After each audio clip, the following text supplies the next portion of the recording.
Fala galera, tudo bem com vocês? Galera, hoje nós vamos começar uma série de vídeos um pouco diferente, falando então sobre, para quem não sabe, eu também sou veterinário e a gente vai falar um pouco então sobre as principais doenças que acometem os animais domésticos, né, em especiais cães e gatos, e a gente vai falar hoje então especificamente, o recado vai para quem ama os seus cães.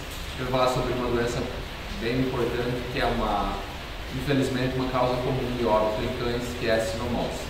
Então, se você ainda não é inscrito, se inscreva no canal. Se ainda não ativou o sininho, ativa o sininho aí, curta, compartilha e comente aí, galera, para ajudar o canal, beleza, galera?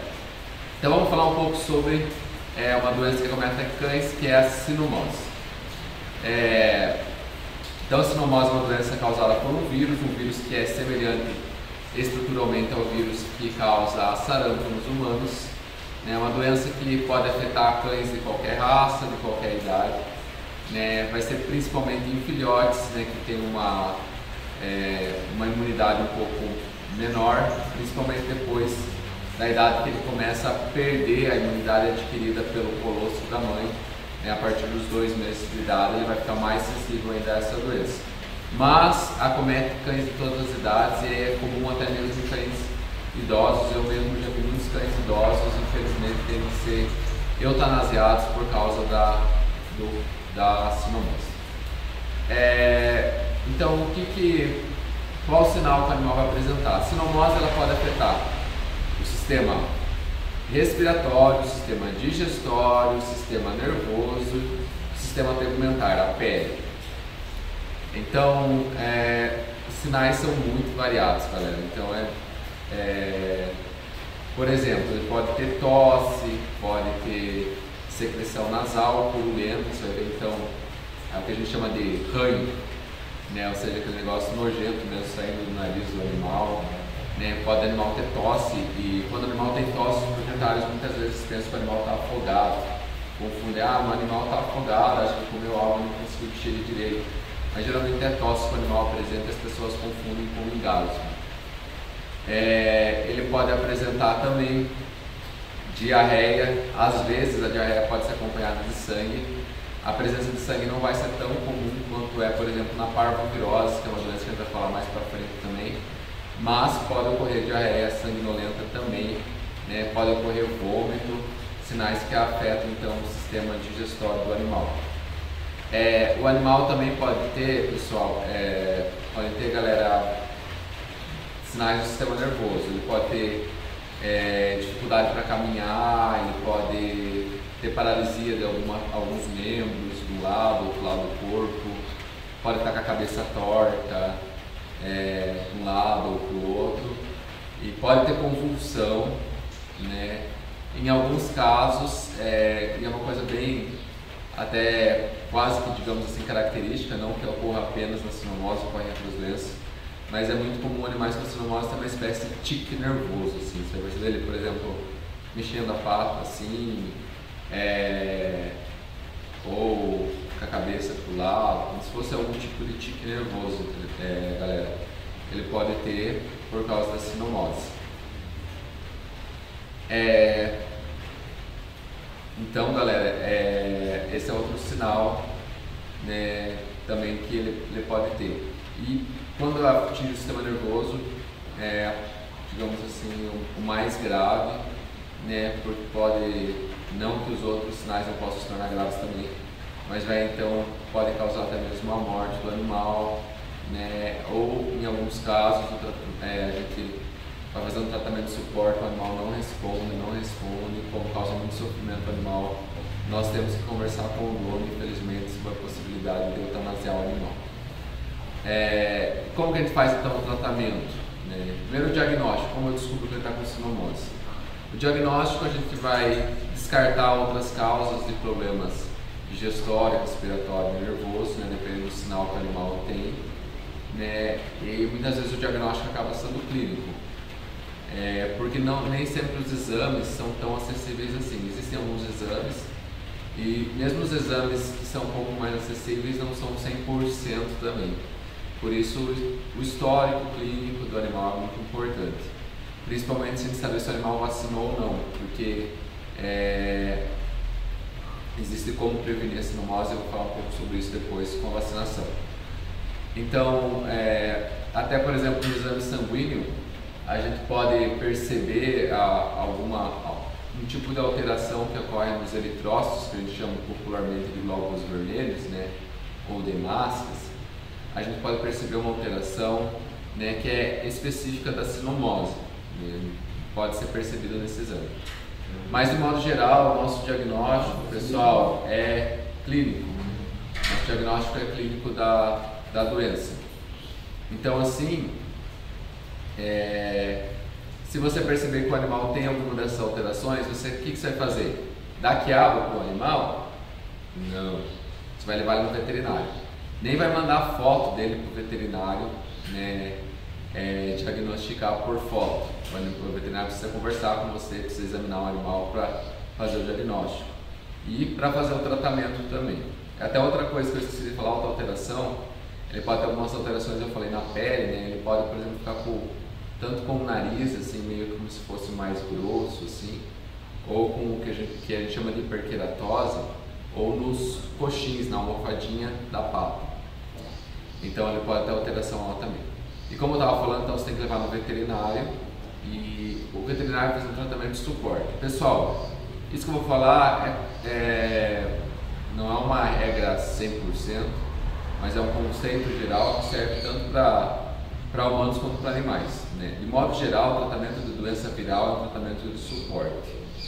Vírus não são como bactérias que a gente toma antibiótico, mata o vírus e pronto, né? Antibiótico você toma, mata a bactéria, né? Existe a questão da resistência bacteriana e tal, não é um assunto no momento.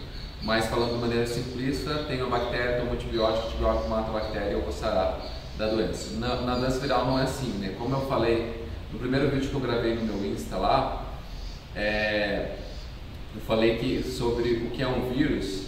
Eu falei que o vírus é um parasita intracelular obrigatório. O que isso significa, né? Que ele está dentro da célula, não no meio extracelular. Então é muito mais difícil, né, o medicamento e tal chegar certinho lá onde o vírus está para matar o vírus. Então, assim, por isso que o tratamento de doenças virais é sempre mais complicado um pouco. E a gente depende muito da resposta imune do animal. Então a gente faz o tratamento sintomático do animal, de acordo com o sintoma que ele apresenta, para que o animal mesmo possa, a imunidade dele mesmo possa reagir e combater o vírus. Então, assim, a gente vai tratar principalmente, isso é quase clássico de boa parte das doenças virais. A gente vai fazer o que a gente chama de fluidoterapia, ou seja, deixar o animal no soro, por isso ele vai ter que ir no veterinário, ficar internado. Pode usar algumas vitaminas do complexo B para proteção do sistema nervoso, pode associar a vitamina C e E também. Pode usar medicamentos, né, que vão evitar o vômito, né, como seja a metoclopramida ou ondansetrona, que são medicamentos utilizados para evitar o vômito, proteger então o sistema digestório, né. A gente pode utilizar alguns antibióticos quando ela afeta, por exemplo, o sistema pulmonar ou até mesmo o sistema nervoso. Você pensa, mas antibiótico mata a bactéria, por que você vai usar para o vírus? Vai matar o vírus? Não. Antibiótico não mata o vírus. Mas o que acontece é, como o vírus vai destruir as células em determinados lugares, ele vai deixar esse ambiente, digamos assim, fragilizado. E como a gente sabe, a gente está cheio de bactérias no nosso organismo, e essas bactérias podem aparecer bactérias oportunistas que vão se aproveitar daquele órgão estar mais fragilizado, se multiplicar e causar infecção bacteriana secundária. Então, quando a gente usa antibiótico para problemas virais, não é para combater o vírus, mas é porque muitas vezes o vírus está associado a uma infecção bacteriana secundária. Então a gente precisa combater essa infecção bacteriana que acomete o animal, essa infecção bacteriana secundária. Então por isso que a gente utiliza muitas vezes antibióticos também, né? Existe uma medicação antiviral que pode ser utilizada no caso de sinomose, mas assim, vai de cada veterinário e não é tão simples assim, tem alguns efeitos colaterais, por isso o veterinário tem que estudar bem o caso para saber se utiliza ou não essa medicação. Lembrando, como eu falei, que antiviral não é igual antibiótico, então é um negócio mais complicado assim. E o mais importante da sinomose é que você pode prevenir, né? Eu não vou dizer que ela tem cura, pode ser curada? Pode, mas muitas vezes o prognóstico é reservado, muitas vezes o animal não responde ao tratamento e pode inclusive vir a óbito, ou em alguns casos, né, a gente tem que conversar com o proprietário sobre a possibilidade de eutanasiar o animal, já que ele não responde ao tratamento, né, e pode causar muito sofrimento animal, por isso a gente infelizmente tem que colocar essa opção na mesa em alguns casos. Mas de modo geral, então galera, a gente tem que lembrar que tem como evitar. Por isso, quando você tem um filhotinho, a primeira coisa que você deve fazer antes de sair passear, antes de levar teu cachorro para o banho, é ele tomar todas as doses da vacina, né, que pode começar, isso vai variar de veterinário para veterinário, de 45 dias a 60 dias a primeira dose, pode tomar 3 ou 4 doses, também vai depender de como o veterinário, a vacina utilizada, esse tipo de coisa. Mas uma outra coisa importante, além de você vacinar o animal quando é filhote, é lembrar de vacinar ele anualmente, né. Eu vi muitos casos de animais mais velhos que tiveram sinomose, né, e o que acontece é que as pessoas não costumam vacinar os animais mais velhos e eles podem ter sinomose também e às vezes acometendo o sistema nervoso, podendo até ser fatal. Por isso, meu recado para vocês é: vacine o seu filhote, continue vacinando o seu cão anualmente. Outra coisa importante na prevenção é isolar o animal doente, fazer a limpeza do ambiente que tinha um animal doente e que você não pode ter mudado o ambiente ou se ele infelizmente veio a falecer. O vírus é um vírus bem pouco resistente ao ambiente, então ele não é resistente ao calor, não é resistente a detergentes, não é resistente ao sol e tal. Então assim, se você deixar o lugar ter o sol no lugar, digamos assim, lavar bem com sabão, né, e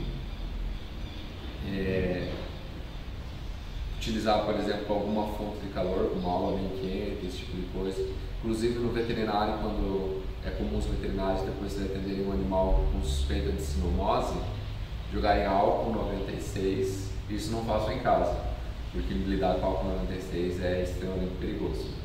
Mas jogam álcool 96 e colocam fogo na mesa que é de inox, não vai queimar no caso, mas o calor vai matar o vírus, né? Por isso eles fazem muitas vezes isso para desinfetar a mesa que tem o vírus.